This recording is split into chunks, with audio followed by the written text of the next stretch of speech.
आखिर क्या था रहस्य जो कृष्ण ने शिशुपाल के 100 अपराध क्षमा कर दिए? कौन था शिशुपाल? वीडियो में आगे चलने से पहले आप हमारे चैनल दिव्य संस्कार को सब्सक्राइब जरूर करें और घंटी भी बजा दें ताकि हर नए वीडियो की नोटिफिकेशन आप तक पहुंच सके। शिशुपाल 3 जन्मों से श्री कृष्ण से बैर भाव रखे हुए था। इस जन्म में भी वह विष्णु के पीछे पड़ गया। दरअसल शिशुपाल भगवान विष्णु का वही द्वारपाल था जिसकी सनकादिक मुनियों ने श्राप दिया था। वह जय और विजय अपने पहले जन्म में हिरण्यकश्यप और दूसरे जन्म में रावण और कुंभकर्ण तथा अंतिम तीसरे जन्म में कंस और शिशुपाल बने। शिशुपाल क्यों करता था अपमान? क्योंकि शिशुपाल रुक्मणी से विवाह करना चाहता था। रुक्मणी के भाई रुकम का वह परम मित्र था। रुकम अपनी बहन का विवाह शिशुपाल से करना चाहता था और रुक्मणी के माता पिता रुक्मणी का विवाह श्री कृष्ण के साथ करना चाहते थे, लेकिन रुकम ने शिशुपाल के साथ रिश्ता तय कर विवाह की तैयारियां शुरू कर दी। कृष्ण रुक्मणी का हरण कर ले आए थे। दूसरा कारण यह कि चेदी के यादव वंशी राजा शिशुपाल कंस और जरासंध मित्र था। शिशुपाल ने श्री कृष्ण को घेरने के लिए जरासंध का हर मौके पर साथ दिया। शिशुपाल को यह भी मालूम था कि श्री कृष्ण मुझे 100 अपराधों करने तक मारेंगे नहीं। क्यों श्री कृष्ण ने 100 बार क्षमा करने का प्रण लिया? शिशुपाल कृष्ण की बुआ का लड़का था। जब शिशुपाल का जन्म हुआ तब उसके 3 नेत्र और 4 भुजाएं थी। वह गधे की तरह रो रहा था। माता पिता उसे घबराकर उसका परित्याग कर देना चाहते थे, लेकिन तभी आकाशवाणी हुई कि बालक बहुत वीर होगा और उसकी मृत्यु का कारण वह व्यक्ति होगा जिसकी गोद में जाने पर बालक अपने बाल स्थित नेत्र तथा 2 भुजाओं का परित्याग कर देगा। इस आकाशवाणी और उसके जन्म के विषय में जानकर अनेक वीर राजा उसे देखने आए। शिशुपाल के पिता ने बारी बारी से सभी वीर और राजाओं की गोद में बालक को दिया। अंत में शिशुपाल के ममेरे भाई श्री कृष्ण की गोद में जाते ही उसकी 2 भुजाएं पृथ्वी पर गिर गई तथा ललाटवर्ती नेत्र ललाट में विलीन हो गया। इस पर बालक की माता ने दुखी होकर श्री कृष्ण से उसके प्राणों की रक्षा मांगी। श्री कृष्ण ने कहा कि मैं इसके 100 अपराधों को क्षमा करने का वचन देता हूँ। कालांतर में शिशुपाल ने अनेक बार श्री कृष्ण को अपमानित किया और उनको गालियां दी, लेकिन श्री कृष्ण ने उन्हें हर बार क्षमा कर दिया।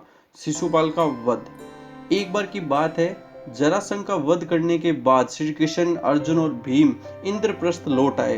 तब धर्मराज युधिष्ठिर ने राजसूय यज्ञ की तैयारी करवा दी। उस यज्ञ के ऋषि आचार्य होते थे।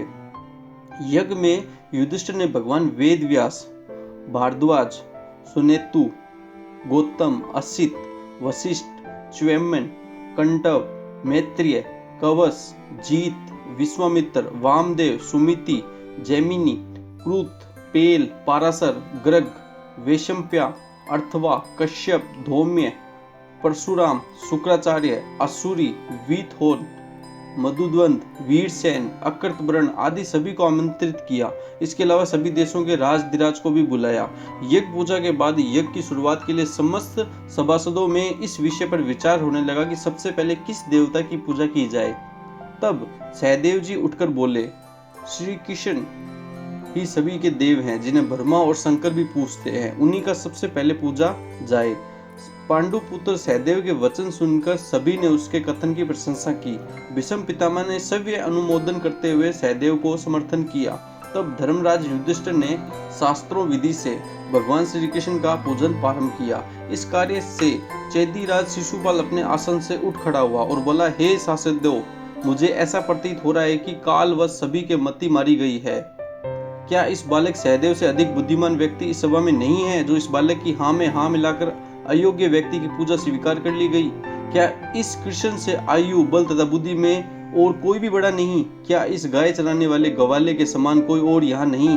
क्या कौवा हविष्यान ले सकता है? क्या गिद्दड़ सिंह का भाग प्राप्त कर सकता है?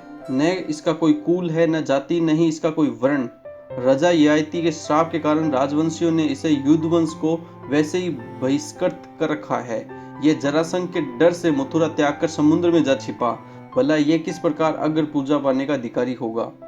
इस प्रकार शिशुपाल ने श्री कृष्ण को अपमानित कर गाली देने लगा। ये सुनकर शिशुपाल को मार डालने के लिए पांडव, मत्स्य, केकय्य और सृच्य वर्षा नरपति क्रोधित होकर हाथों में हथियार ले उठे खड़े हो गए, किंतु श्री कृष्ण ने उन सभी को रोक दिया। वहां वाद विवाद होने लगा, परंतु शिशुपाल को इससे कोई घबराहट न हुई। कृष्ण ने सभी को शांत कर यज्ञ कार्य शुरू करने को कहा, किंतु शिशुपाल को इससे कोई फर्क नहीं पड़ा। उसने फिर से श्री कृष्ण को ललकारते हुए गाली दी। तब श्री कृष्ण ने गरजते हुए कहा, बस शिशुपाल, मैंने तेरे 100 अपशब्दों को क्षमा करने की प्रतिज्ञा की थी, इसलिए अब तक तेरे प्राण बचे रहे। अब तक 100 पूरे हो चुके हैं। अभी भी तुम खुद को बचा सकने में सक्षम हो तो शांत होकर यहाँ से चले जाओ या चुप बैठ जाओ, इसी में तुम्हारी भलाई है। लेकिन शिशुपाल पर श्री कृष्ण की चेतावनी का कोई असर नहीं हुआ। अतः उसने काल के वश होकर अपनी तलवार निकालते हुए श्री कृष्ण को फिर से गाली दी। शिशुपाल के मुख से ऐसा के निकलते ही श्री कृष्ण ने अपना सुदर्शन चक्र चला दिया और पलक झपकते ही शिशुपाल का सिर कटकर गिर गया। इसके शरीर से एक ज्योति निकलकर भगवान श्री कृष्ण के भीतर समा गई।